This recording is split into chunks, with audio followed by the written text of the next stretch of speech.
कि गायत्री को तीन पादों में, गायत्री मंत्र जो कितने अक्षरों का है, 24 अक्षरों का गायत्री मंत्र होता है। अरे तत्सवितुर्वरेण्यं भर्गो देवस्य धीमहि धियो न प्रचोदयात्। तो इस प्रकार से 24 अक्षर होते हैं। एक अरे 24 अक्षर को तीन पादों विभाग कर लिया, तीन पादों में बांट दिया। 8 8 8। ये तो व्याहृतियाँ हैं, ये व्याहृतियाँ। तो तत्सवितुर्वरेण्यम, तत्सवितुर्वरेण्यम। तो इन ये अक्षर कैसे हैं? 7 फिर 1 8, तो 8 अक्षर का एक पाद हो गया। और तत्सवितुर्वरेण्यम भर्गो देवस्य धीमहि, ये 8 अक्षर हो गए। धियो यो न प्रचोदयात्, ये 8 अक्षरों का हो गया। तो 24 अक्षर की गायत्री मंत्र है। तो जो ये तो महाव्याहृतियाँ हैं। कौन? ओम भूर्भुवः स्वहा, ये महाव्याहृतियाँ। भूर्भुवः स्वहा महाजना तपसत्यम, ये सप्त व्याहृतियाँ हैं।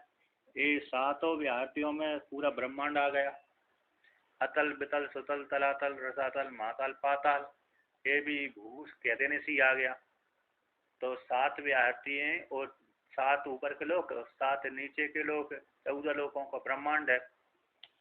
तो 14 लोकों का ब्रह्मांड इसी व्याहृतियों के अंतर्गत आ जाता है, गायत्री में ही अंतर्भूत हो जाता है। भू शब्द कह देने से पृथ्वी से लेकर के पाताल तक ले लीजिए, और भुवा कह देने से पूरा अंतरिक्ष आ गया, स्व कह देने से स्वर्गलोक आ गया।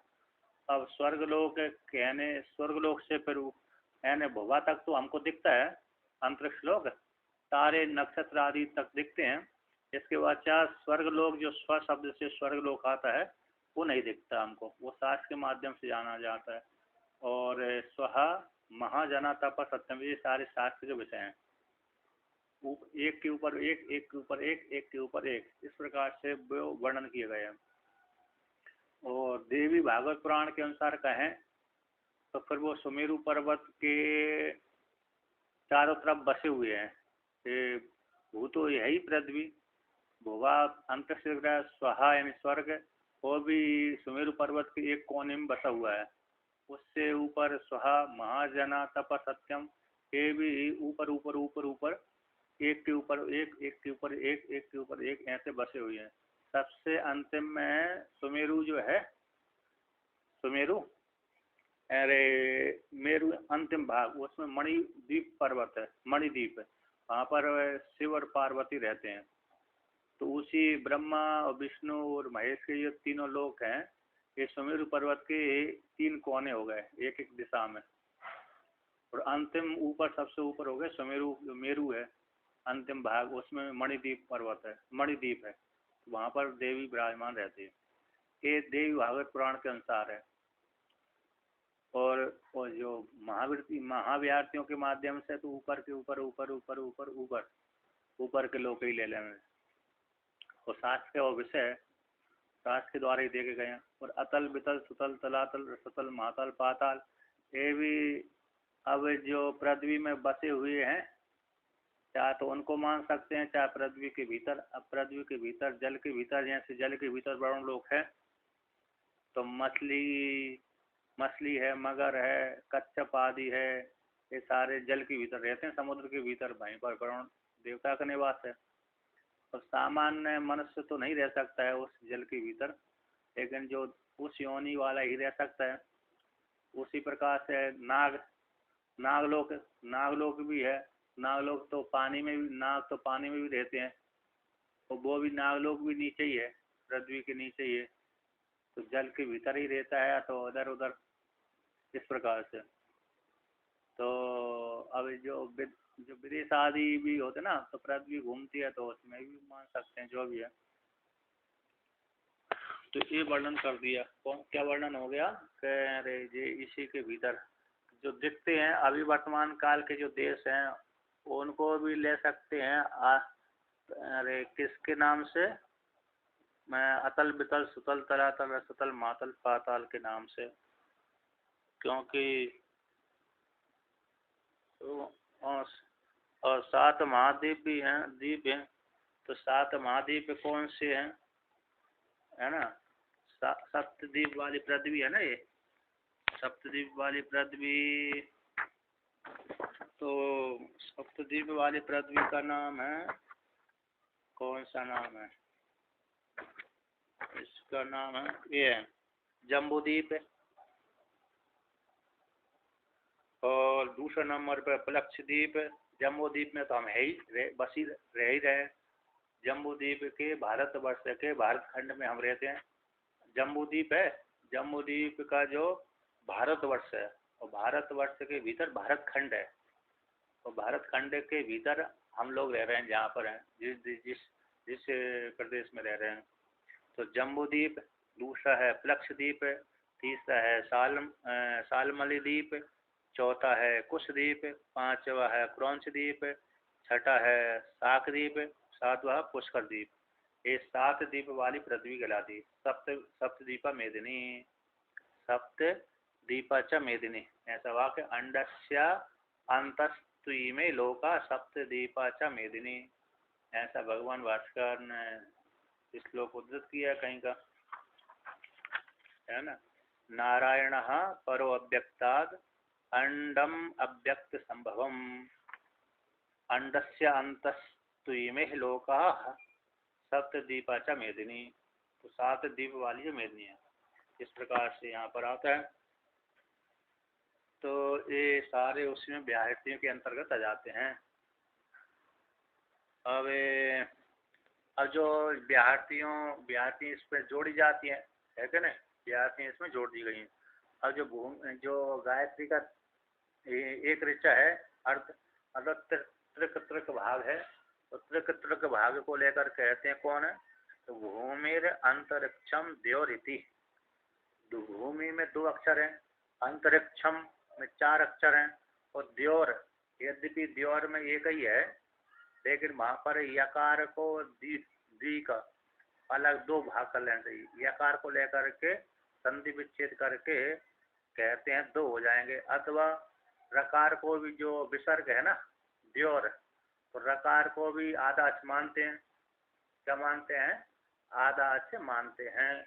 इसलिए उसको लेकर के भी आप 8 अक्षर बना सकते हैं, नहीं तो 7 अक्षर हो रहे हैं। कितने अक्षर हो रहे हैं? 7 अक्षर, ठीक है ना?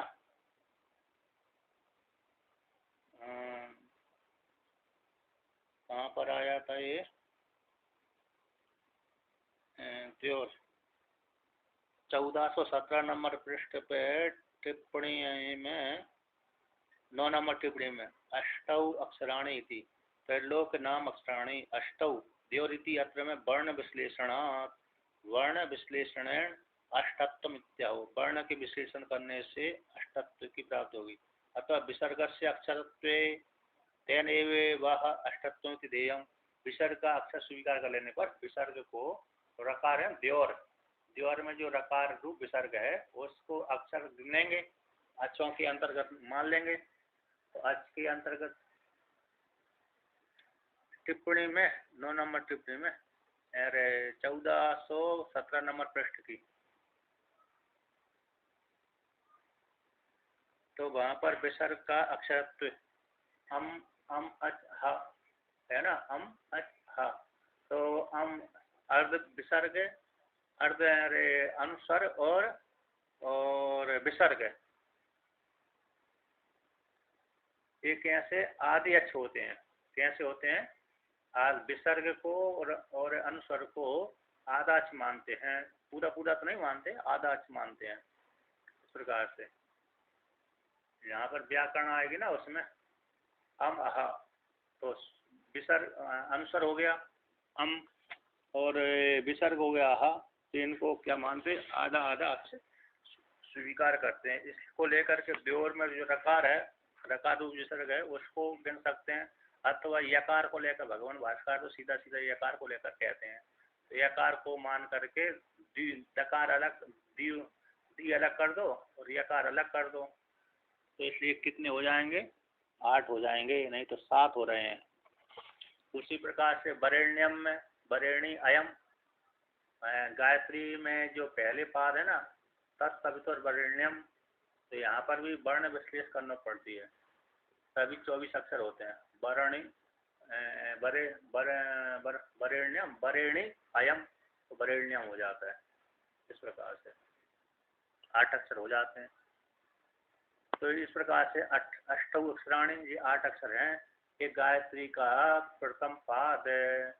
तो गायत्री के प्रथम पाद ने पूरे ब्रह्मांड को माप लिया। भूमि शब्द से सातों नीचे के पाताल लोक से सहित है, नीचे के जो पाताल लोक आदि हैं 7 है, उनके सहित भूमि आ गई। भूमि शब्द से अंतरिक्ष में जो ध्रुव तारा तक आ गया। और द्यू शब्द से कह देने से स्वर्ग लोक से लेकर के ब्रह्म लोक पर्यंत तक, कहाँ तक आ गया? स्वर्ग लोक से लेकर के अरे ब्रह्म लोक पर्यंत तक सारा द्यू शब्द से आ गया। भूमि शब्द तीन ही लोक हैं, भूर भुआ स्वाहा। भू शब्द कह देने से पाताल के साथ भू, भुआ कह देने से ध्रुव तारा तक अंतरिक्ष लोक, और स्व कह देने से स्वर्ग लोक से लेकर के द्व्यूलोक ब्रह्म लोक पर्यंत तक। अब ब्रह्मा विष्णु महेश के लोक भी उसी में आ जाते हैं। किस में आ जाते हैं? ब्रह्मा जी के, विष्णु के और शिव के लोक भी द्यू शब्द कह देने से आ जाते हैं, द्व्यूलोक में ही अंतर्भूत हो जाते हैं। ठीक है ना? तो इसलिए जो सारा ब्रह्मांड कैसे तीनों लोकों के अंतर्भूत हो जाते हैं। भूर भुआ स्वाहा में ही अंतर्भूत हो जाते हैं। ये 3 महाव्याहृतियां हैं। कैसी हैं ये? 3 महाव्याहृतियां हैं जिसमें सभी लोग अंतर्भूत हो जाते हैं। इस प्रकार से तो अष्टौ अक्षराणी, 8 अक्षर हैं इसमें पहले पाद में। तो 8 अक्षराणी हवा एकम गायत्री पदम थी। तो गायत्री का एक पाद है। कौन है? इस पाद के द्वारा साधक है। गायत्री के इस पाद के द्वारा है। गायत्री मंत्र का जाप, मंत्र तो पूरा करेगा, जाप करेगा, लेकिन दृष्टि इस प्रकार से करेगा। तो गायत्री के एक पाद में इतना ब्रह्मांड माप लिया है। ठीक है ना? मंत्र तो पूरे, जैसे ओमकार की उपासना करता है व्यक्ति, ओम तो पूरा उच्चारण करेगा, लेकिन दृष्टि प्रधान हो जाएगा। आकार प्रधान दृष्टि से ओमकार की उपासना करने से उस फल की प्राप्ति हो जाएगी। उकार प्रधान दृष्टि उपासना से उस दूसरे फल की प्राप्ति हो जाएगी। मकार प्रधान ओमकार की उपासना से अन्य प्रकार के फल की प्राप्ति हो जाएगी। निर्गुण रूप से उपासना करने पर निर्गुण फल की प्राप्ति होगी। यद्यपि ओमकार तो एक ही अक्षर है, ओमकार की उच्चारण करना है, लेकिन दृष्टि भेद से क्या हो जाएगा? उसमें अकार प्रधान, उकार प्रधान, मकार प्रधान को लेकर के अथवा तुरीय प्रधान को लेकर के भाई ओमकार से उस फल की प्राप्ति होगी। उसी प्रकार से यहाँ पर भी क्या होगी? अरे गायत्री के मंत्र तो पूरे ही मंत्र जाप करना पड़ेगा, लेकिन एक एक पाद में ऐसी कल्पना करना है। ठीक है ना? उनका बात कराइए। तो कहते हैं तो अष्टौ 8 अक्षर गायत्री के एक जो पाद है, जिस पाद के द्वारा, यहाँ पर पदम है ना, ये पदम करण अर्थ में है। तो करण अर्थ में हो गया तो पाद है, साधन हो गया।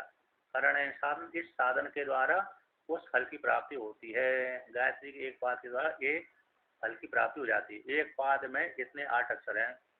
तो एतद हुआ एवस्य एतत् यावत् येषु त्रिषु लोकेषु यावद ह जयति युवस्य एतदेवं पदम वेद। जो साधक इस प्रकार से गायत्री के पद को, इन पाद को जानता है, तो गायत्री के एक पाद ने येषु त्रिषु लोकेषु व्याप्तेषु व्याप्तम, येषु त्रिषु लोकेषु व्याप्तम, तीनों लोकों को व्याप्त करके रहा है। गायत्री का जो एक पाद है तीनों लोकों को व्याप्त करके बैठा हुआ है।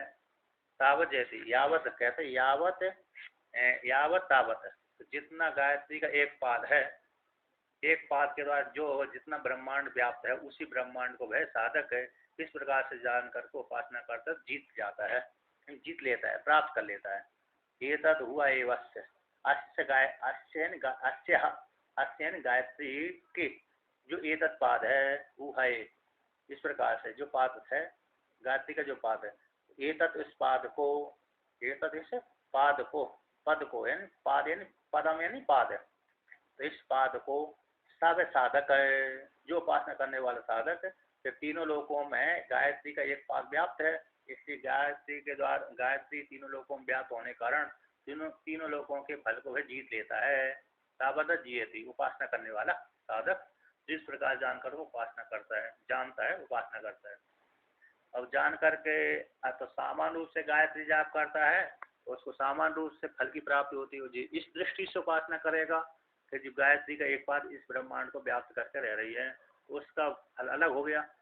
तो सामान्य रूप से जाप करता है, जैसे राम राम जाप करता है व्यक्ति, कृष्ण कृष्ण जाप करता है, तो अब ऐसे जाप करने वाला व्यक्ति सामान्य रूप से बस भगवान राम का नाम है जाप कर रहे हैं, भगवान कृष्ण का नाम है जाप कर रहे हैं, शिव जी का नाम है जाप कर रहे हैं, तो विशेष शिव जी को नहीं जानता, विशेष राम को नहीं जानता, विशेष कृष्ण को नहीं जानता है, तो उसका फल गौण हो जाता है। किंतु वही व्यक्ति राम शब्द को राम तो उच्चारण नहीं कर रहा, लेकिन विशेष जान लिए कि राम ये शब्द इस ब्रह्म इस फल को देने वाला है, विशेष फल को देने वाला है, तो विशेष फल को देने वाला है इस प्रकार से जान करके, और राम कैसे व्यापक है, कृष्ण कैसे व्यापक है, शिव कैसे व्यापक है, इस दृष्टि से उपासना करने से पर व्यापक फल की उसकी प्राप्ति होती है। नहीं तो सामान्य रूप से जाप करने से सामान्य फल होता है। अब भगवान भाष्कर इसका व्याख्यान कर देते हैं। 1417 नंबर पृष्ठ देख लीजिए। तो भूमिरे अंतरिक्षम द्योर इति एतानि अष्टौ अक्षराणि। भूमिर अंतरिक्षम द्योर इति एतानि अष्टौ अक्षराणि, ये 8 अक्षर हैं। तो इसी में जो 9 नंबर टिप्पणी आई थी, त्रैलोक नाम अक्षराणि, तीन लोकों के नाम रूप अक्षर त्रैलोक है, तीनों लोकों को जो अंतर्भूत कर दिया है इसमें अक्षरों में, तो तीनों लोकों के नाम रूप अक्षरों को अष्टौ कहते 8 हो जाते हैं। तो द्योविति यहाँ पर 8 कैसे हो रहे हैं, द्यो शब्द उसमें कहते हैं वर्ण विश्लेष के द्वारा वहाँ पर 8 अक्षर हो जाते हैं तीनों लोकों के। तो कहते हैं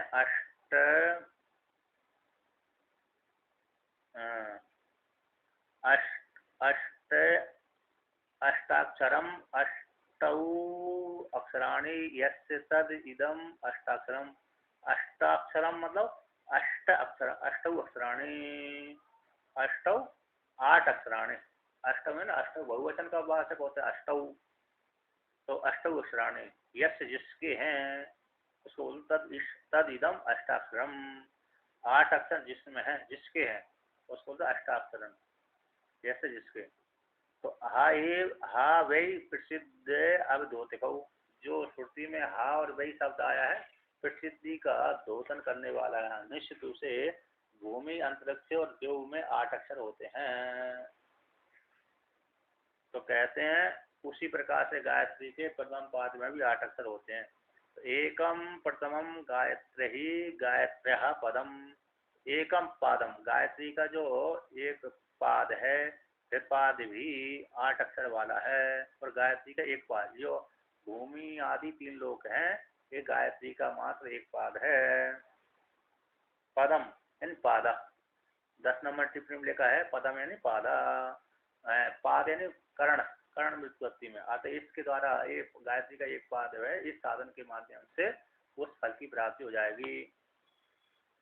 कहते भाई भूमि अंतरिक्ष देव में तो 7 ही अक्षर हो रहे हैं, कैसे आप 8 अक्षर कह रहे हैं।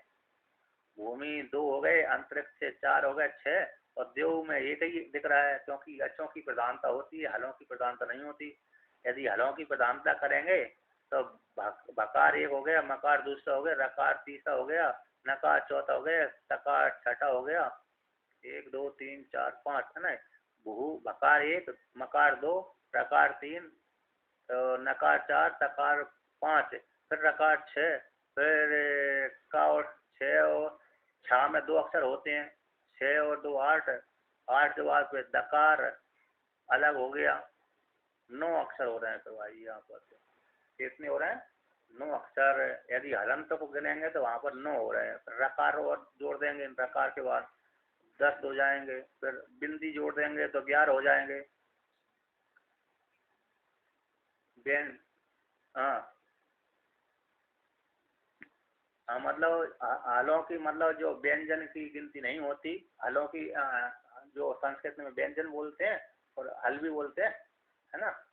व्यंजन हल, हल यानी जो का खा गा गा हल बोलते हैं, तो उनकी गिनती नहीं होती, बल्कि जो स्वर स्वर यानी अच्छ, अच्छ यानी स्वर।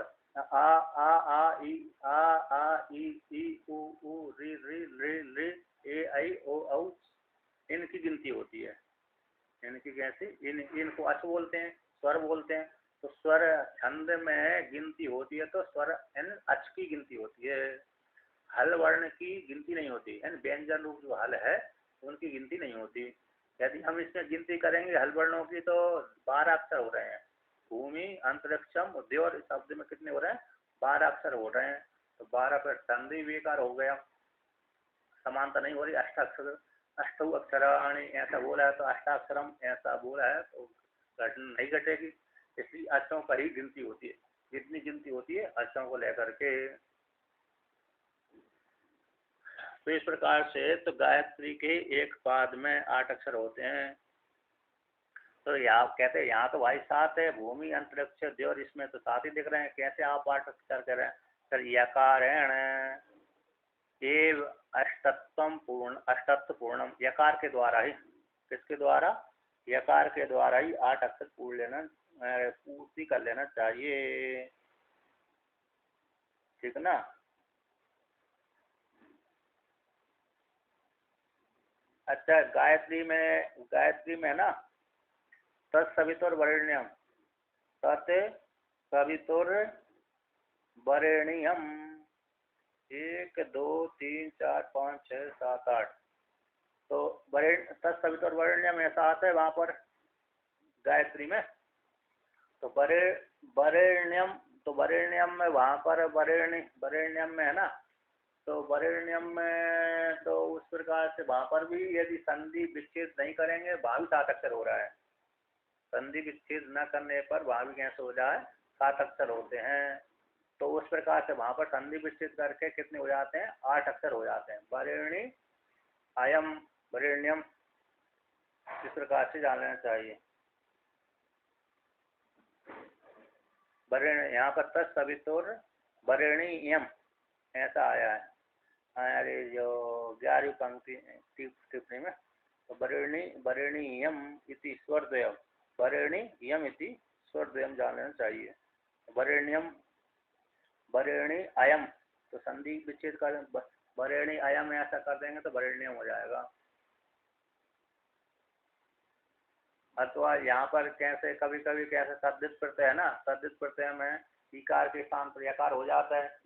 यकार जो प्रत्यय किया जाता है वो इकार आदि का लोप कर देते हैं वहाँ पर, इसलिए वहाँ पर वरेणी नियम हो जाएगा।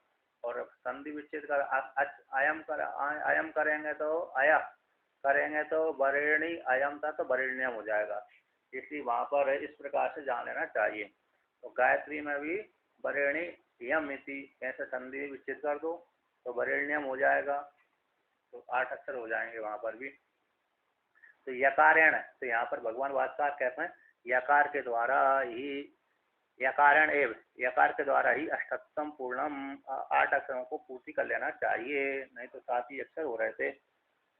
चतुर्विंशति अक्षरा तु गायत्री प्रजपन हृदय, ऐसा वाक्य आया है। सर्वान वर्णान अभिध्यायेत देवताम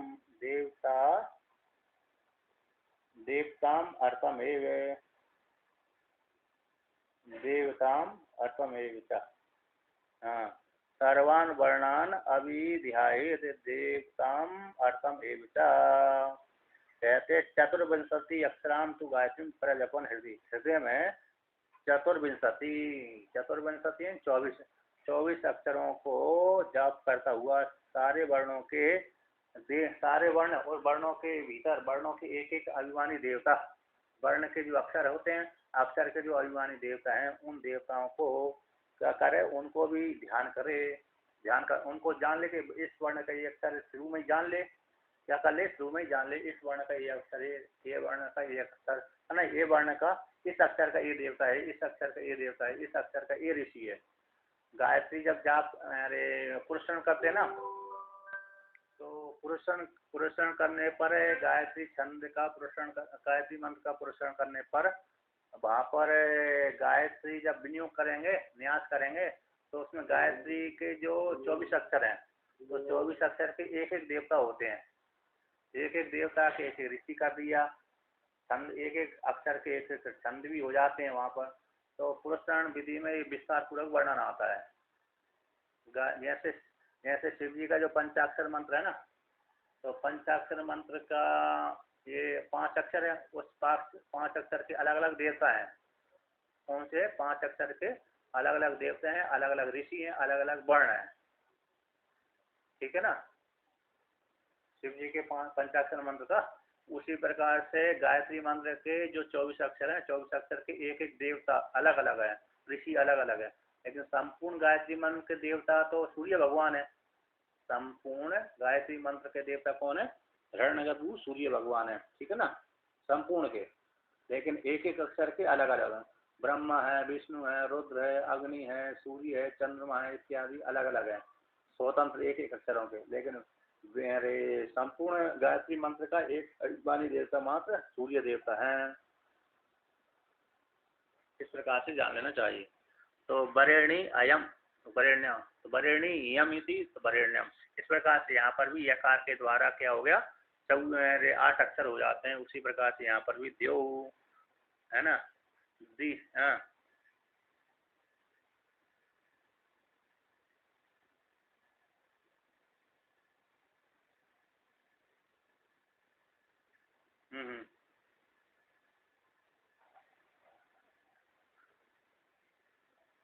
सावित्री है ना, गायत्री, गायत्री सावित्री, सावित्री माता।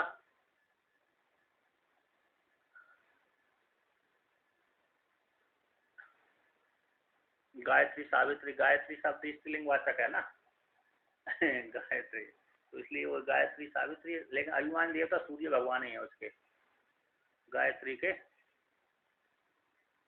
हाँ नहीं देखा है, देखा है। हाँ हाँ, सावित्री माता का वो फोटो रहता है, सावित्री माता का, सावित्री है ना उसकी, गायत्री मंत्र जो सावित्री है उसके अभिमानी देवता वो हो गए, गायत्री मंत्र सावित्री हो गए। पुष्कर में मंदिर तो है उसका, सावित्री का मंदिर पुष्कर में। पुष्कर में जब जाएंगे ना आप, गए होंगे, ब्रह्मा जी का आपने मंदिर किया ना, सावित्री का दर्शन नहीं किया ना वहां पर जा करके। वो भी प्रधान है, 3 तो प्रधान ही है वहां पर। कौन से हैं?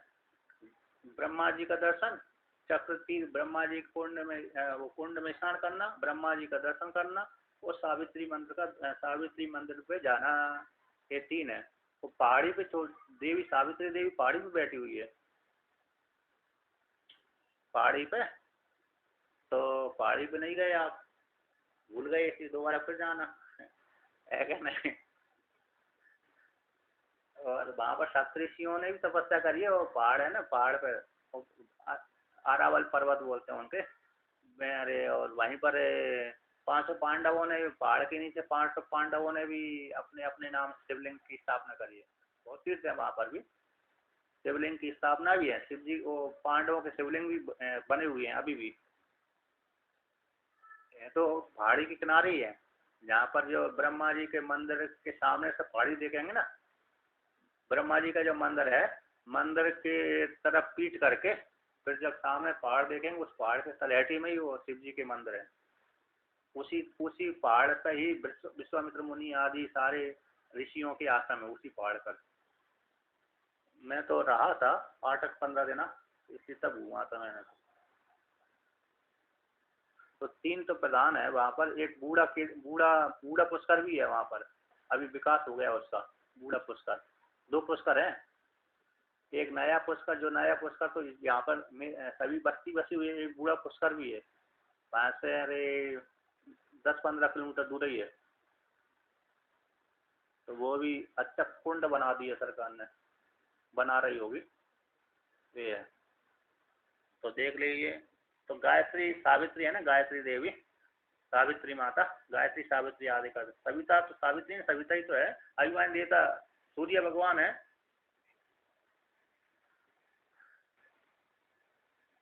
हाँ हाँ गायत्री, हाँ। तो वही वही है, देवी भी है और सावित्री। सविता यानी सविता वैसे सूर्य भगवान का ही नाम होता है, सावित्री, लेकिन स्त्रीलिंग तो है वो, देवता स्त्रीलिंग सावित्री देवी है, उसी देवी का ही है और का। तो वो भी यानी उसकी अभिमानी देवती देवी ही है, अभिमानी देवता। हाँ, सूर्य भगवान तो है ही है विशेष रूप से, अभिमानी देवता यही है सूर्य भगवान। तो मंत्र मंत्र के मंत्र वो मंत्र वाली देवी वो हो गए मंत्र देवी, और मंत्र का अभिमानी देवता वो हो गया। इस प्रकार से अब आगे देखिए कहते हैं मंत्र के अभिमानी देवता सूर्य भगवान ही है। सूर्य भगवान मतलब हिरण्यगर्भ है। सूर्य भगवान का अर्थ हो गया हिरण्यगर्भ, हिरण्यगर्भ का अर्थ हो गया ब्रह्मा जी। ब्रह्मा जी और हिरण्यगर्भ में कोई भेद नहीं है कि नहीं, सत्य ब्रह्म है। तो सूर्य भगवान के भीतर यही वर्णन करेंगे आगे। तो वो गायत्री मंत्र का अभिमानी देवता सूर्य रूप हिरण्यगर्भ रूप ब्रह्मा जी अभिमानी देवता है। तो उनकी पत्नी सावित्री है। उनकी पत्नी कौन है? सावित्री है, सावित्री गायत्री है। उनकी पत्नी थे ब्रह्मा जी की, नहीं है?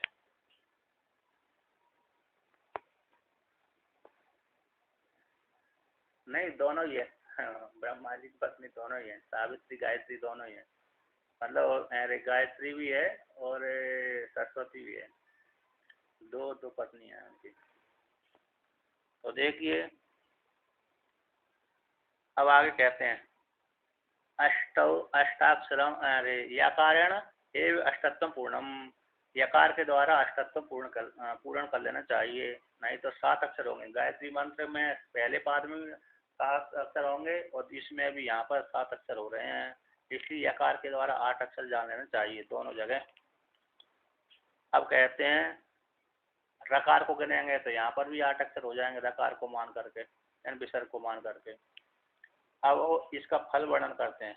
तो एतद उ हा एव, ये श्रुति का वाक्य हो गया।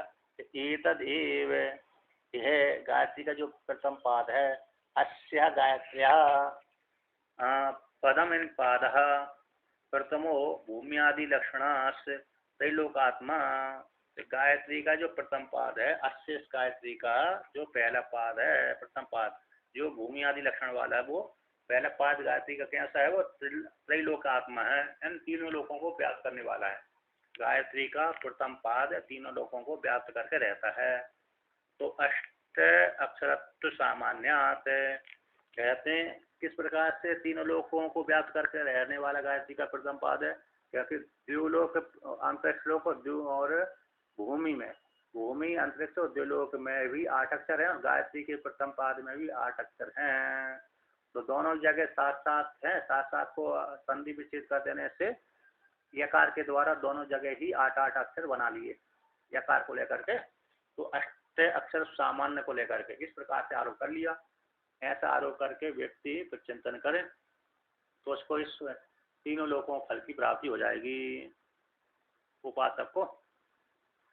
तो यहाँ पर क्या बोलते हैं? प्रथम पाद ज्ञाने विराट आत्मकत्व फलातीत्यर्थ। अच्छा, तो देखिए यहाँ पर कहते हैं एवं एतत् त्रैलोकात्मक गायत्र्यः प्रथमम पदम यो वेदा तस्य एतत् फलम। कहते जो त्रैलोक स्वरूपात्मक गायत्री का जो प्रथम पाद है, इस प्रथम पाद को पद यानी पादा है ना, पद यानी पाद, तो पैर है, पाद का अर्थ तो पैर है, तो पैर पाद पद ये पर्यायवाची है। तो प्रथम गायत्री के प्रथम पाद को इन पद को जो जानता है साधक है, तो जानने वाला साधक है, कहते हैं तस्य उसी का एक फलम एक फल है। अब यहाँ पर साधक ही आएगा, पुरुष ही आएगा, साधिका नहीं आएगी है ना। तो यहाँ पर तो जो साधक इस प्रकार से जानता है तो ऐसे जानने वाले साधक को ये फल प्राप्त होता है। तो क्या फल प्राप्त होता है भाई? त्रिलोकात्मक गायत्री की उपासना करने से, प्रथम पाद को इस दृष्टि से उपासना करने से उसको ये फल की प्राप्ति हो जाती है कि सा विद्वान यावत् किंचित येषु त्रिषु लोकेषु जेतव्य तावत् सर्वं जयति यो अस्य एतत् एवं पदम वेदा। येषु त्रिषु लोकेषु, जिन तीनों लोकों में जीतने योग्य जो भी फल है, जो भी जीतने के योग्य है, तीनों लोकों में जो भी जीतने के योग्य होता है। पृथ्वी लोक में तो क्या जीतने के योग्य है? तो पृथ्वी लोक में तो धन कमा लिया, पत्नी पुत्र आदि प्राप्त हो गए, उसको धन कमा लिया, तो ये लोग जीत लिया उसने। पुत्र आदि को लेकर, पत्नी को लेकर के, पुत्र को लेकर के, धन को लेकर के, यश को लेकर के, कर्म कांड को लेकर के, ये लोग जीत लिया ना उसने। तो पुत्र पैदा, संतान भी पैदा कर ली, तो संतान के द्वारा भी जीत लिया। विवाह आदि किया ही था, इसी संतान भी हो गई उसकी। फिर धन भी कमा लिया, धन के द्वारा यज्ञ आदि कर दिया, फिर उपासना भी कर ली, ये लोग जीत लिया गया। अब पुण्य कर्म करने के माध्यम से उसने ऊपर के लोगों को जीत लिया, स्वर्ग लोक को भी जीत लिया उसने, अंतरिक्ष लोक को भी जीत लिया। पुण्य कर्म किए थे, दान पुण्य बहुत किए थे, इसलिए अंतरिक्ष लोक को जीत लिया। अब फिर उसने उपासना भी करी, उपासना के बल के से द्युलोक भी जीत लिया। यहाँ के विषय भोग की प्राप्ति कर ली, धन कमा लिया, तो ये लोग जीत लिया। कर्म कांड करने से अंतरिक्ष लोक जीत लिया, पितृलोक जीत लिया। और ज्ञान और उपासना के माध्यम से उसने, तो उपासना के माध्यम से उसने क्या जीत लिया? द्युलोक को जीत लिया। तो ये जीतने योग्य है व्यक्ति के लिए। जीतने योग्य कौन से हैं? लोकांतर गमन कहाँ तक कर सकता है व्यक्ति? हिरण्यगर लोक पर्यंत तक। द्युलोक मतलब हिरण्यगर्भ, तो हिरण्यगर्भ लोक पर्यंत तक ही व्यक्ति गमन करता है, इसके आगे कोई गमन है ही नहीं है, इसके आगे तो आने जाना बंद हो जाता है कि नहीं? इसलिए पृथ्वी लोक कोई व्यक्ति जीतता है, अंतरिक्ष लोक मतलब पितृलोक को जीत लेता है, और द्युलोक शब्द से अरे ब्रह्मलोक तक को जीत लेता है। ये गमन करने के लिए, स्त्री पुरुषों के लिए गमन करने की योग्य साधन है, यहीं तक जीता जाता है। तो जो भी जीतने की योग्य था वो सारा साधक है। इस गायत्री के प्रथम पाद के उपासना से दृष्टि करके, जान करके उपासना करने से वो सारे फल की प्राप्ति कर लेता है। इसलिए टीकाकार कहते हैं, क्या कहते हैं कि प्रथम पाद ज्ञान है, प्रथम पाद ज्ञान है। प्रथम पाद के ज्ञान हो जाने पर, गायत्री के प्रथम पाद के ज्ञान की प्राप्ति हो जाने पर विराट आत्मतत्व फलम फलती इत्यर्था, विराट स्वरूपतम फल की प्राप्ति हो जाती है। यानी विराट आत्म भावापत्ति 5 नंबर टिप्पणी में दी है, विराट आत्म भावापत्ति की प्राप्ति हो जाती है, विराट स्वरूपात्मा की प्राप्ति हो जाती है। ये गायत्री के प्रथम पाद का फल है। सही है ना?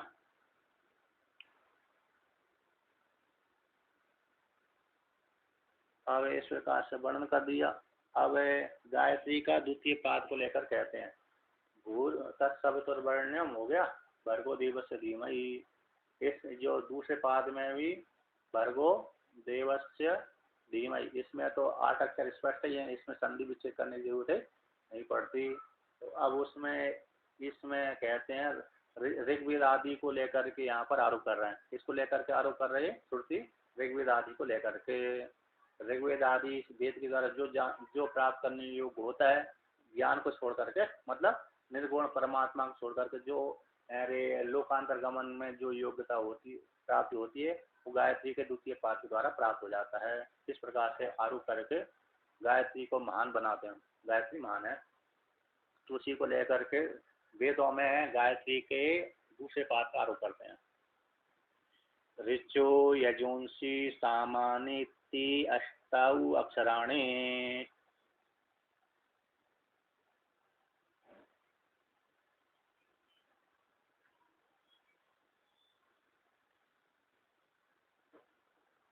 अष्टाक्षरम हा वै एकम गायत्र्यै पदम।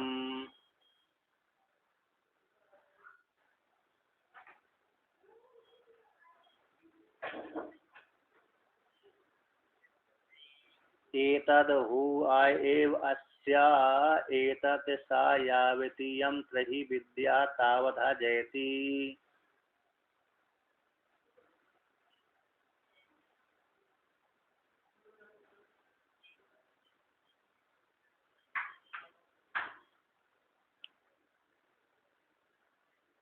यो अस्याः एतद् एवं पदं वेद।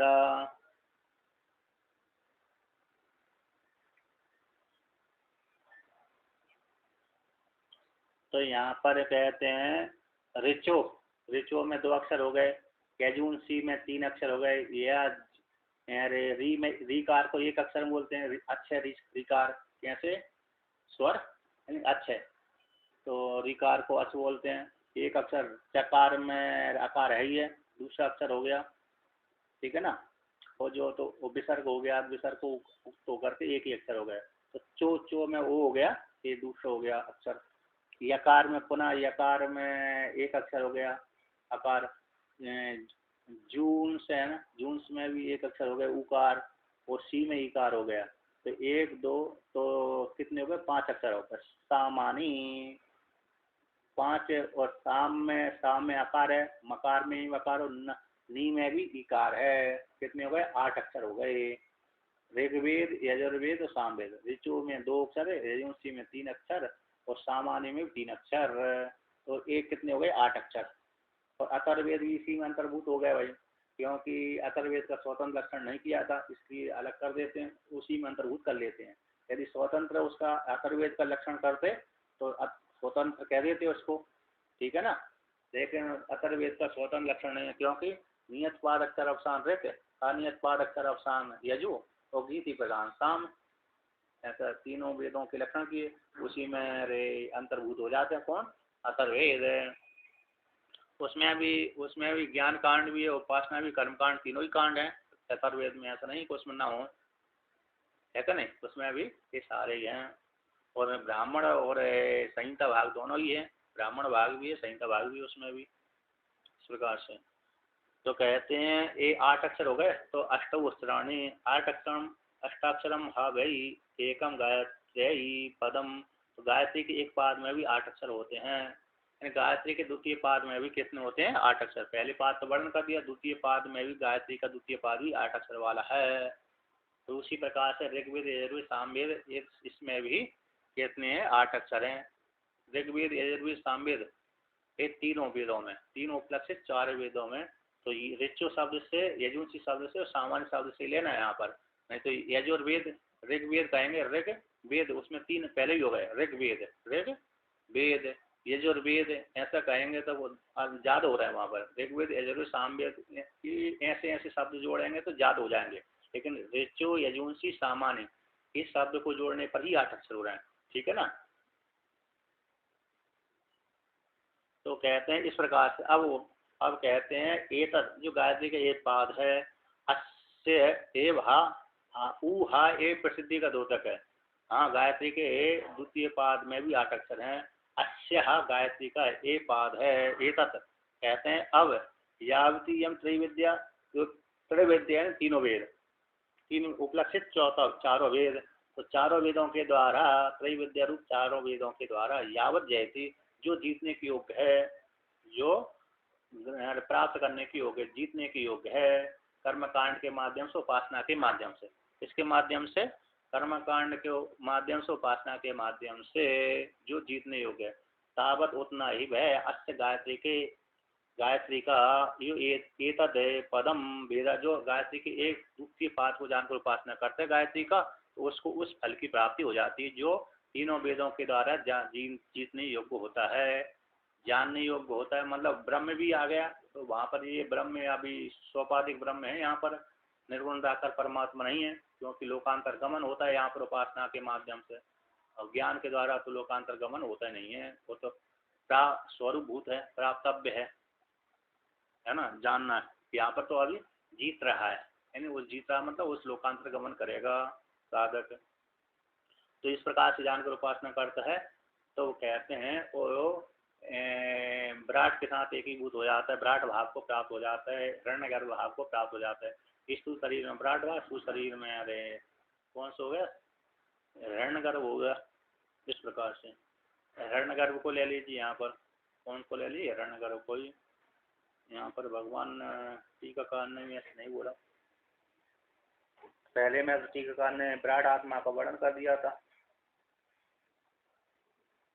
अब भगवान भास्कर कहते तथा उसी प्रकार से, इस प्रकार से, उसी प्रकार से, ऋचो यजोंसी सामान्य त्रैविद्यानाम अक्षराणि एतानि अष्टौ एव तथा एव अष्टाक्षरम हा वा एकं गायत्री पदम द्वितीयम् एतद् उ हा एव अस्य एतद् ऋग यजुः साम लक्षणम् अष्टाक्षरत्वम् अष्टाक्षर सामान्याद एव। उसी प्रकार ऋचयन ऋग्वेद, यजुंसियन यजुर्वेद, सामान्य सामवेद। त्रय विद्या नाम, तीनों विद्याओं के, तीन विद्या, त्रय विद्या नाम अक्षर के तीन विद्या है ना त्रैवेद, तीनों वेदों के जो नाम अक्षर हैं, तीनों वेदों के जो नाम को, जो तीनों वेदों के जो नाम, उन नामों के जो अक्षर हैं वो अक्षर कितने हैं? 8 अक्षर। 8 अक्षर हैं। तीनों वेदों के नामों के जो अक्षर हैं वो कितने मिला करके, तीनों वेदों के नामों के अक्षर को मिला करके 8 बनते हैं। 8 अक्षर है। तो अतः उसी प्रकार अक्षर, जिस प्रकार से तीनों वेदों के नामों के अक्षर 8 हैं, उसी प्रकार से गायत्री के द्वितीय पाद के अक्षर भी 8 ही होते हैं। तो जो कोई भी साधक एक गायत्री का इस पाद को, द्वितीय पाद को इस दृष्टि से उपासना करता है, अष्ट गायत्री के द्वितीय पाद को इस दृष्टि से उपासना करता है कि गायत्री का द्वितीय पाद है, गायत्री का द्वितीय पाद किसको व्याप्त करके रह रहा है? यानी ऋग्वेद, यजुर्वेद, सामवेद को व्याप्त करके रह रहा है। ऋग्वेद को, यजुर्वेद को और सामवेद को व्याप्त करके रह रहा है। इस प्रकार से ऐसा जानता है तो एतद है। तो इस प्रकार यजुर्वेद, सामवेद और अथर्ववेद लक्षण 8 अक्षर तो सामान्य से ऋग्वेद में भी, यजुर्वेद में, सामवेद में 8 अक्षर हैं और गायत्री के द्वितीय पाद में 8 अक्षर हैं।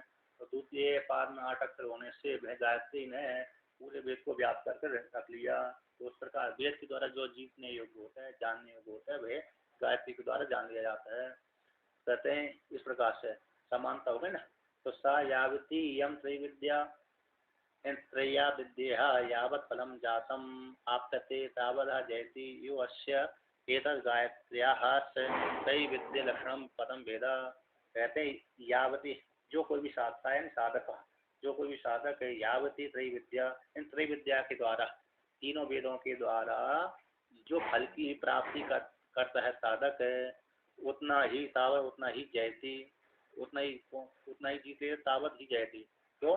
जो वही साधक है, अस्य गायत्री के द्वितीय पाद को जानकर उपासना करता है, वही साधक है इस विद्या के द्वारा जो प्राप्त होने योग्य लोक विशेष है, उन लोक विशेष को ये भी प्राप्त कर लेता है।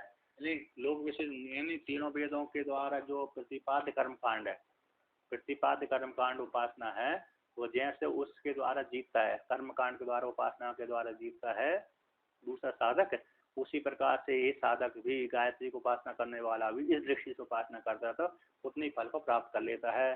जैसे अन्य व्यक्ति प्राण रूप ब्रह्म की उपासना करने से जो फल की प्राप्ति करता है, प्राण रूप ब्रह्म की उपासना करने से, इंद्र देवता की जो उपासना करने से, इंद्र देवता की उपासना करने से जो फल की प्राप्ति होती है, वही फल की प्राप्ति अरे गायत्री के मंत्र के जाप से हो जाती है। उस दृष्टि से उपासना करें। सूर्य देवता की उपासना करने से जो फल की प्राप्ति होती है, वही गायत्री मंत्र के द्वारा भी सूर्य की उपासना करने से वही फल की प्राप्ति हो जाती है। अग्नि देवता की, सूर्य देवता की, चंद्रमा देवता की, शिव जी की, विष्णु भगवान की, ब्रह्मा जी की, इस दृष्टि से उपासना करने से वही फल की प्राप्ति गायत्री मंत्र के द्वारा हो जाती है। ये वर्णन कर दिया। अब यहाँ पर वर्णन करते हैं, 2 हो गए, तीसरा कहते हैं, तीसरा कहाँ पर आएगा भैया? अब प्राण में आरोप करते हैं ना, ठीक है। प्राणो अपानो व्यानः इति 8 अक्षराणि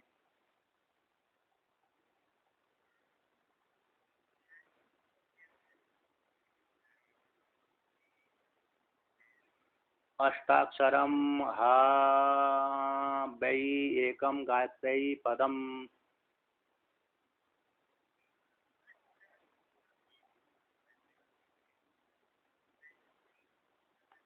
एतद् उ हा एव अस्य एतत् सा।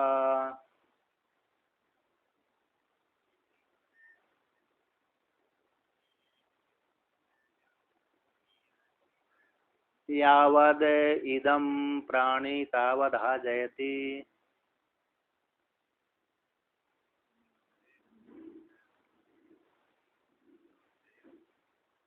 यो अस्य एतद् एव पदं वेद।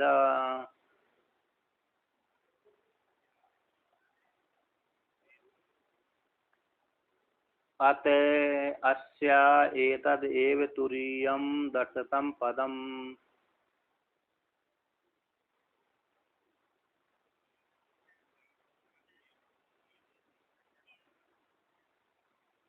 परो रजा या ऐसा तपति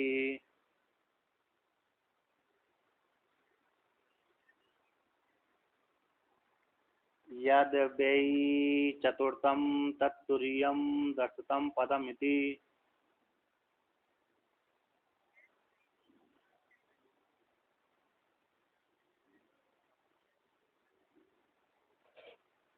ददृशा इव हि एषा परो रजा इति।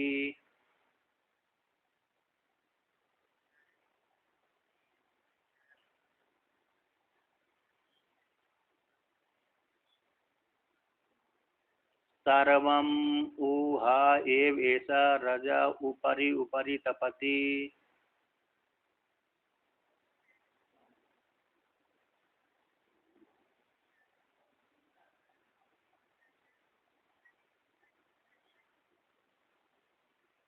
एवं हा एव श्रिया यशसा तपति यो अस्या एतदेवं पदं वेद।